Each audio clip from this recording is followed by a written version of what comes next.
मी API निशा खोब्रागडे, नेमणूक police station Mankapur.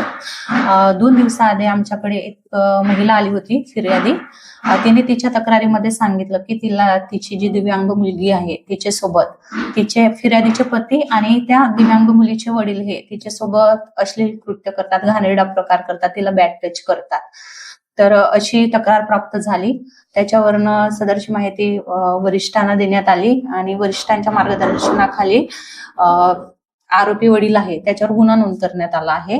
गुन्हा नोंद होताच तात्काळ आरोपीला अटक केली आणि त्याच्याकडे तपास करून आरोपीस माननीय न्यायालयामध्ये हजर केलं असता माननीय न्यायालयाने त्याला न्यायालयीन कोठडी रिमांडमध्ये ठेवले आहे.